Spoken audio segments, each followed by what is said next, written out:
নমস্কার বন্ধুরা, আমি মধুমিতা। আজকে আপনাদের সামনে সিম্পল একটা রেসিপি নিয়ে চলে আসছি। সেটা হচ্ছে কলমি শাক দিয়ে এই দেড়কা বান্তাজ মুসুর ডাল নিয়েছি। এই ডালটা দিয়ে আপনাদের দেখাবো। আপনারা দেখুন আমি এই ডাল দিয়ে কলমি শাকটাকে কী করে করি। বন্ধুরা, প্রথমে আমি কড়াতে দিয়ে দিলাম জল। বন্ধুরা, এখানে আমি দেড়কা বান্তাজ মুসুরির ডাল নিয়েছি। আপনার চলে খেসারির ডাল বা অন্য কোনো ডাল দিয়েও করতে পারেন। একটা গরম হয়েছে, এই জলের উপরে আমি এখন দিয়ে দেবো ডালটাকে আমি ধুয়ে নিয়ে এসেছি। এখন দিয়ে দিলাম ডালটাকে। বন্ধুরা, ডালটা সেদ্ধ হওয়ার জন্য আমি সামান্য পরিমাণ নুন দিয়ে দিলাম। বন্ধুরা দেখুন, ডালটা আমি এই আধা সেদ্ধ করে নেব। আমি গলিয়ে নেব না পুরোপুরি। আমার ডাল আধা সেদ্ধ হয়ে গেছে। এখন আমি ডালটাকে নামিয়ে দেবো। বন্ধুরা, ডালটাকে আমি নামিয়ে দিলাম। বন্ধুরা, কড়া গরম হয়ে গেছে। এখন আমি দিয়ে দিলাম সরষের তেল। বন্ধুরা, তেল গরম হয়ে গেছে। এখন আমি তেলের উপর দিয়ে দিলাম কালো জিরে, দিলাম চার পাঁচটা কাঁচা লঙ্কা। আমি রসুন থেতো আর কাঁচা লঙ্কাটাকে একসাথে ভেজে নেব।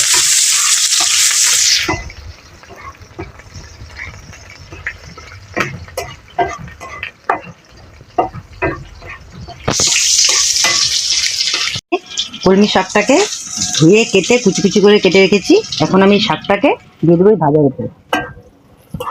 লাল করে ভেজে নিয়েছি। এবার আমি দিয়ে দেবো শাকটাকে।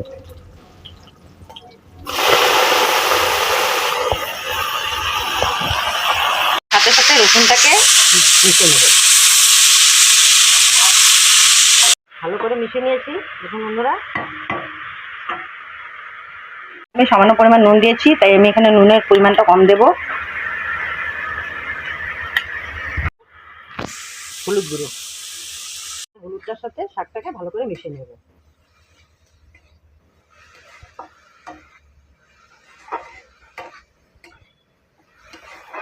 বন্ধুরা, আমি ডালের সাথে ঢেঁকি শাক বলুন, লতা বলুন, সব কিছু দেখেছি। এবার আপনারা কলমি শাক দিয়ে ডালটাকে করে খেয়ে দেখবেন। কেমন লাগে অবশ্যই কমেন্ট করে জানাবেন। আশা করি ভালো লাগবে। বন্ধুরা, আমি যে ডালটা নামিয়ে রেখেছিলাম ওটাতে নুন দেওয়া আছে। আমি সামথিং একটু হলুদ দিয়ে দিলাম।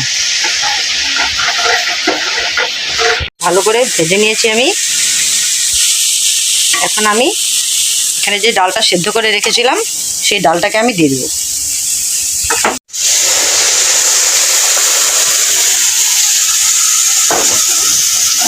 এই ডালটার সাথে এখন আমি শাকটাকে মিশিয়ে নেব।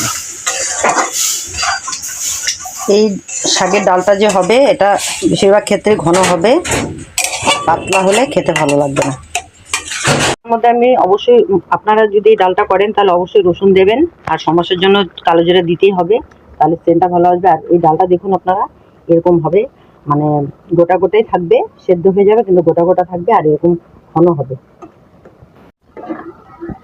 বন্ধুরা, ভালো করে ডালটা করে নিয়েছি। দেখুন ভালো করে সেদ্ধ হয়ে গেছে ডালটা। এখন আমি নামিয়ে দেবো।